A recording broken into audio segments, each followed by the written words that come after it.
Hi, I'm Elaine Harding. Welcome to my blog at stampwithelaine.com.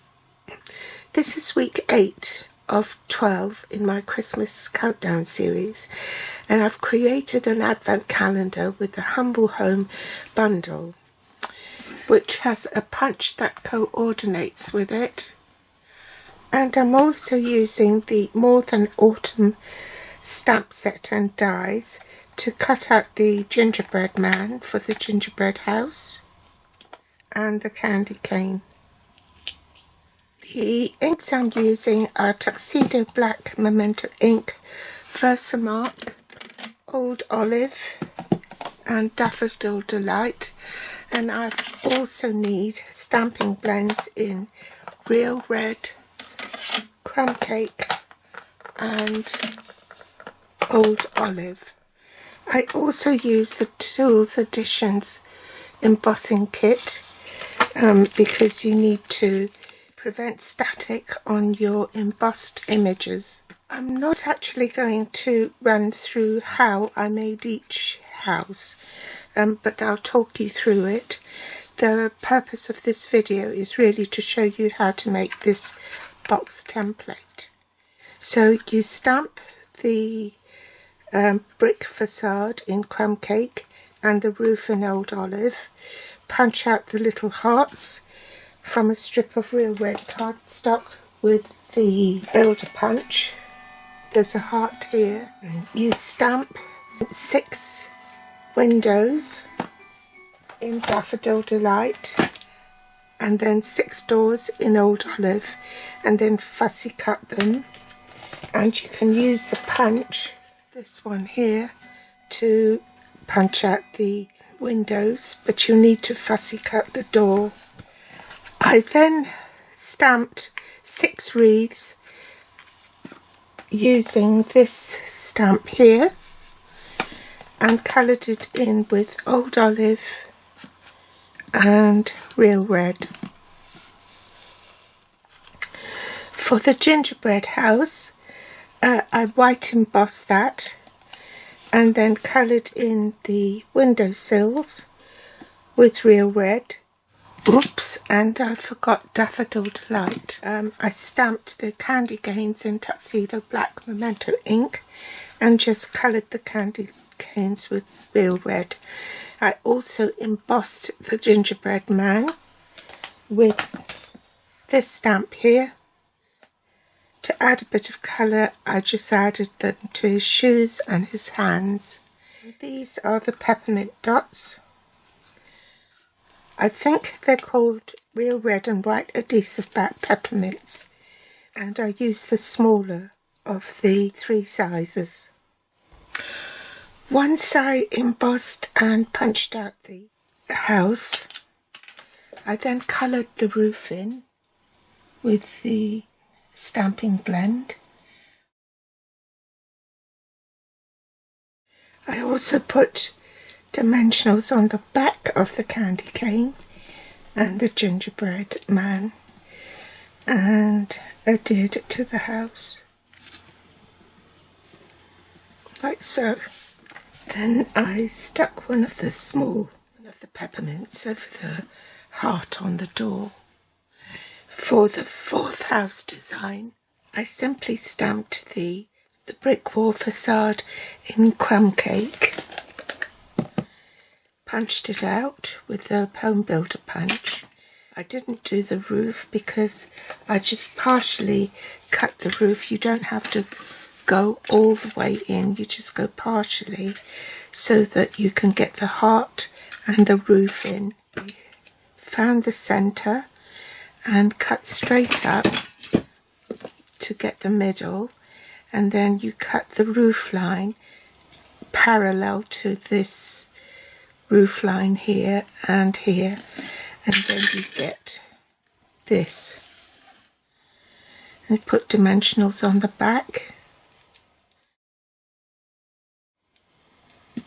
Trim off any bits that might be jutting out, and then lay it on top so that it marries up with the roof line on this stamp piece. Then on a scrap piece of basic white, I stamped the door and the windows and punched it out with this little square bit here for the windows. And then this door was in Pool Party and I fussy cut that. Then I stamped the wreath in Tuxedo Black Memento ink and just coloured in the bow and fussy cut the bow and stuck it on the door with a glue dot. Then put dimensionals on the back. You can gauge there are 5 bricks on the bottom row, and if you centre that on the brick, centre brick, that will be slap bang in the middle. And pop it along this brick here, next to it, and along this brick here, in line with that. This is the middle, so put your heart in the middle of that, where the dip is, and then that will be centred. Now you're ready to assemble the box. So side flaps first. Put glue on the side flap and the opposite side flap, glue on top. Glue the back panel next and fold it over. Make sure it's bonded. Then lastly fold the panel that has the house and fold that back. And that's your 4th design. Now I'll show you how to create the boxes for the houses. And this is a shortcut, so you're scoring 2 boxes at the same time. So you want to align that at 11 inches on your trimmer. Rotate it so that the short side is at the top and align it at 4 1/4 inches and cut through that. Unfortunately, you can't see all the way down to where I'm scoring. You need to put the short side at the top and you score at 1 1/4 inches, 2 1/2 inches and at 3 3/4 inches. I will run through the metric later. Then rotate your cardstock a 1/4 turn so that the narrow score line is at the top, and you repeat the scoring at 1 1/4, 2 1/2, 3 3/4 and 5 inches. Flip the cardstock over, rotate it 180 degrees so that the narrow score line is at the top, and you score again at 1 1/4 inches, 2 1/2, 3 3/4 and 5.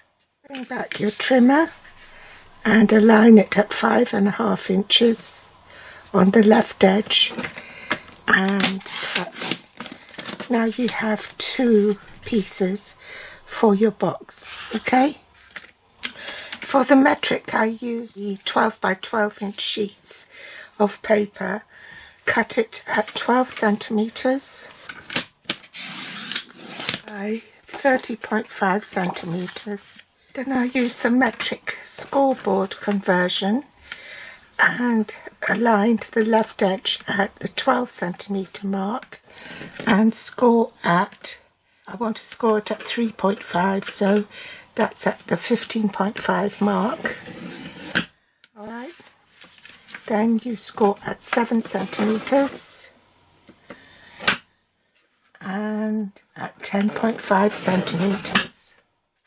Rotate cardstock so that the narrow score line is at the top, and again line it up here at the 12 centimetre mark so you can get your 3.5, which is at 15.5, because they don't have a 0.5 on the scoreboard here. The next one is 7 centimetres, 10.5 centimetres, 14 centimetres. Okay, now flip your cardstock over, rotate it 180 degrees, narrow score line at the top, and score again at 3.5, which is align it on the 12 centimetre groove and score at 15.5. Then butt it over to the corner here and score at 7, 10.5 and 14. Bring in your trimmer, long side on top. You don't need to extend the arm out, just push it up and use that as your guide, and then cut in half. Okay, so that's your metric one. Now this is your cutting template. So we want to have the narrow score line at the top, and you're cutting up to the first score line, narrow score line on the right, miter the corner here, and do the same here, and cut inside the score line so that it creates a flap here. So you've taken away these two outer rectangles. So this applies to the metric one as well, okay? So cut on either side of the scoring groove up to that first score line. Now fold these back and burnish the score line, and then cut off these bits here. Rotate it to 180 degrees. Your narrow flap is now on the left. To take up this first panel, over the small and larger square, and then cut either side of this score line up to the second score line. Okay, fold this back, burnish the score line, and then remove these. Keep this middle panel down, fold that over where the flap is, and then cut across both these pieces. But it now looks like this. Keep that middle panel back and then just cut a little wedge on these flaps.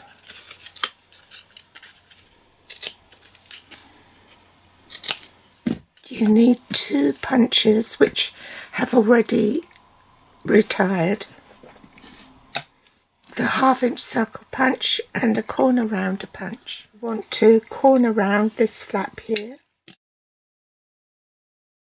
Use this 1/2 inch circle punch, center it on the panel here, and cut out a finger hole. Okay, now you want to assemble your box. So we need to put tear and tape on this side, just shy of the score line. So fold that over, remove the backing, fold the finger hole over the flap here, and if this is visible, just cut that away. The bit with the flap is the front of the box, So this is when you want to glue the front of your house onto it.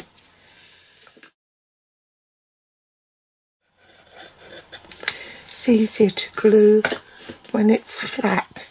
So centre your house on that panel, like so. So this panel, where the lid is the last one to go.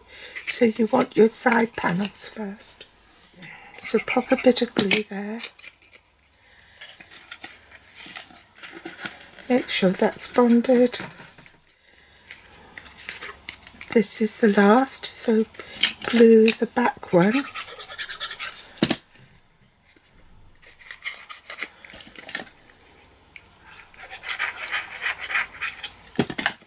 And then the front.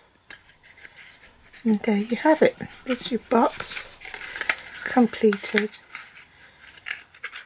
And you make 5 more of these. So the same principle applies for the old olive one.